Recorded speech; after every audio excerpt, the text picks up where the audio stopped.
What's up, YouTube? This is Bison at X79 representing Team FTK, guys. I'm coming to you with my latest deck profile video for March 2020. And as you can see, we're going to be doing my updated Yosenju deck. Alright, now before I get started, Team FTK is PayPal powered, which means if you want to help support the channel, help us fund to get better equipment, better cards, we have the PayPal link down in the description box below. Please consider giving us a donation, whatever size amount you can afford. It's greatly appreciated. If you want to help support the channel in a different way, we are partnered with Ink Gaming. Ink Gaming has amazing gaming products like beautiful game mats, like this one right here, on their site. Use the Team FTK promo code TeamFTK10 to get 10% off your purchase when shopping at inkgaming.com. Alright, so back to the deck. Yosenju's a bit of a fan favorite deck here on Team FTK. Both Jesse Bird and myself love running this deck, seeing this what we can fit into the deck to really make it just a little bit more insane to help the deck get wins. Alright, I can tell you right now, this deck can be one of the best link engines I've ever seen, because the way the Yosenju monsters work, you can flood the field with a ton of monsters, and just with a lot of the cards available to this deck, it can actually hold your opponent down while being able to inflict damage. Alright, so without further ado, we're going to get right into this deck. Alright, and moving forward, we got 3 copies of Yosenju Kama 1. Now, all the Yosenju Kamas are the heart and soul of this deck. Whenever they're normal summon, you can immediately, after the effect resolves, normal summon another monster. So you're not really special summoning monsters, so you can dodge those effects that only trigger when you special summon monsters. You're constantly normal summoning with this deck, which is just huge. Alright? Whenever you control another Yosenju monster on the field, Yosenju Kama 1 can actually target one of your opponent's monsters and bounce it off the field, which is actually pretty damn awesome. Helps you get problematic monsters off the board, and allow you to control the field a little bit better. Alright.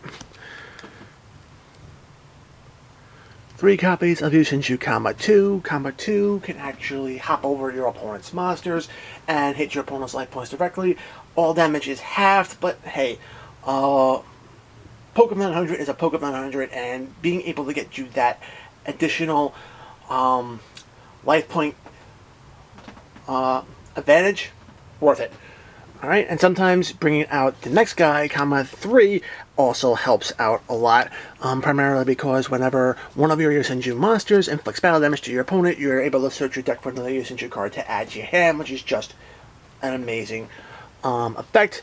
Adds to consistency of the deck and just helps the deck going. Alright. For the Yosenju hand traps, we run 2 copies of Yosenju Izna. Izna is actually pretty damn awesome. You can discard her from your hand to the graveyard, and your opponent cannot respond to the summons of your Yosenju monsters, which is just huge. Just being able to protect them from things like various trap cards. Definitely worth having in your deck. While she's in the field, you control another Yosenju monster, you can actually activate her effect and draw an additional card. So again, an additional consistency boost does work. Alright. 2 copies of Yosenju Sujik. Alright. Yosenju Sujik is the battle trap, hand trap of the deck. You can start it during either player's turn and power boost your Yosenju monster that's either attacking or being attacked by 1,000, alright, which is actually pretty good. While on the field, you could power boost one of your other Yosenju monsters you control by 1,000 as well. So having this guy and Kama 2 on the field can actually allow you to poke for 1,400 instead of the 900, so that's actually a very good combo, which is why we're running 2 copies of this card. 1 copy of Yosenju Kodam. Kodam is actually pretty useful in this deck. Attributed off, you can target one of the Yosen training grounds and add 3 additional counters to that card, which is actually damn awesome. And while this card's in the graveyard, you can actually banish it and get an additional normal summon. So if your first normal summon gets negated, and you have this card in the graveyard, you can actually be able to get more monsters on the field and still play your turn. Alright, that's it for the monsters, for the spells. Alright, got 2 copies of Demise of the Land. Demise of the Land is triggered whenever your opponent special summons a monster, and that's going to happen pretty much in this game right now. And that's basically the field spell you're looking to get out is one of the 3 copies of Mystic Mine. Alright, Mystic Mine is pretty much the ace in the hole for this deck. A lot of times it is a win con by itself, basically preventing your opponent from attacking or activating monster effects, which is just huge. Alright, attack on the ability to attack your opponent's life points directly with comma 2. Yeah, you can whittle them down over the course of several turns. So definitely worth having in this deck. Alright. 3 copies of Fire Formation Tenki. Tenki allows you to search out any of your Beast Warrior monsters from your deck to your hand. So again, consistency boost is always welcome. And it also power boosts your Yosenju monsters. Attack power by 100. If you have multiple copies of this card on the field, your power boosting them by each copy of the card. So 2 copies would be 200, 3 copies would be 300. Alright. For some more draw power, 3 copies of Pot of Extravagance. Alright. This deck really doesn't need to extend it. Extra deck is just there, but there are some pretty useful tools in it. So being able to utilize those tools just to turn on get additional draws to see more cards, always worth it. Alright, and then of course we got 3 copies of the Yosen Training Grounds. Training Ground actually has 2 effects. Basically, you remove 1 counter from this card, you power boost your Yosenju monsters by 300 attack. You remove 3 counters, you can search your deck for any Yosenju card from your deck to your hand, which is actually also very useful. Whenever you normal or special summon Yosenju monsters to the field, you add counters to this card. So yeah, you're going to be able to turn around and really get things going. It's basically the Gateway of the 6th version of the Yosenju deck and archetype. Alright, on to the traps. 3 copies of Compulsory Evacuation Device. Compulsory Evacuation Device does double duty in this deck. Not only can you take problematic monsters off your opponent's field, but if your opponent manages to negate your Yosenju monsters, effect that allows them to return to your hand during the end phase, you can actually use Compulsory Evacuation Device to actually get that monster off the field and back into your hand. Alright. To help out with effect negations, we're running 3 copies of Infinite Impermanence. Very useful, especially since the Yosenju monsters tend to return to your hand at the end of the turn. You're going to always have no monsters on the field, so you can easily just activate this card from your hand, giving you just another hand trap.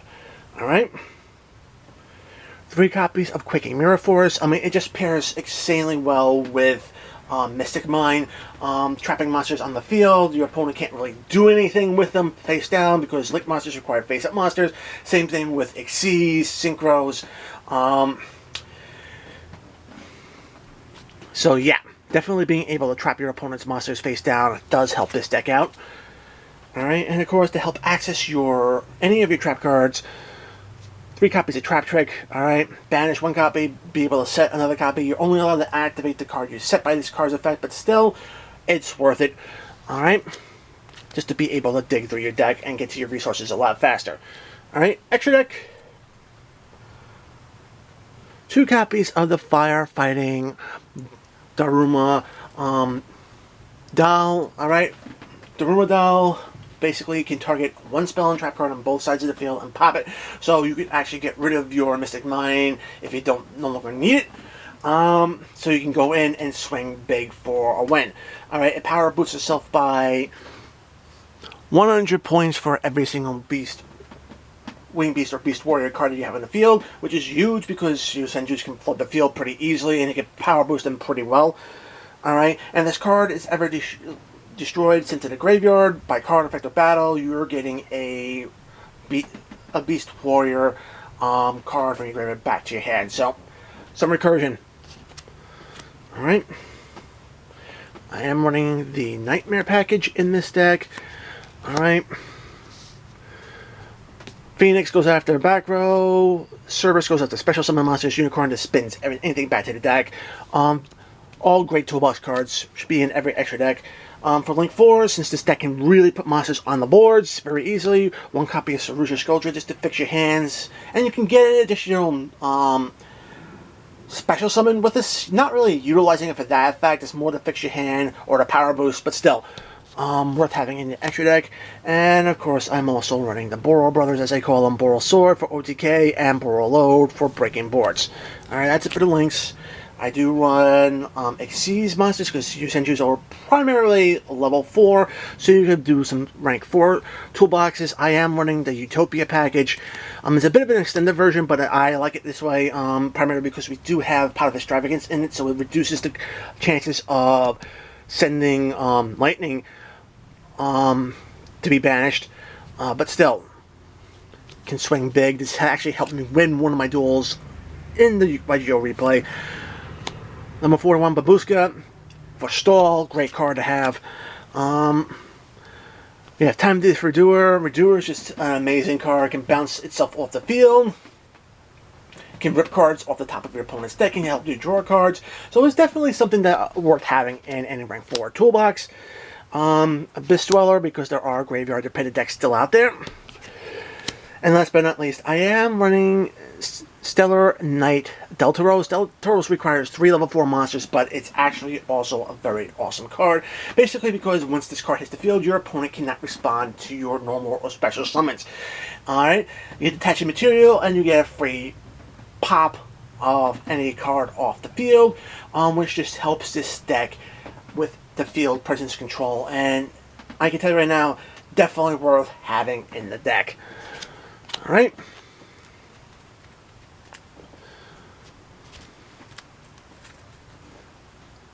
Guys, that is it for my Yosenju deck for the March 2020 format. Guys, as always, I hope that you enjoyed. If you liked the video, give it a thumbs up. If you want to see more content like this on the channel, make sure to subscribe, enable notifications so you don't miss any uploads. Guys, check out the description box below. Again, we have the PayPal link as well as the Team FTK promo code, as well as the other links to the other members of Team FTK. We produce content not only on Team FTK, but on our own pages, so please show us some love.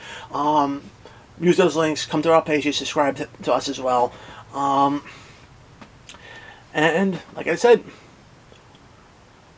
guys, until next time, as always, peace.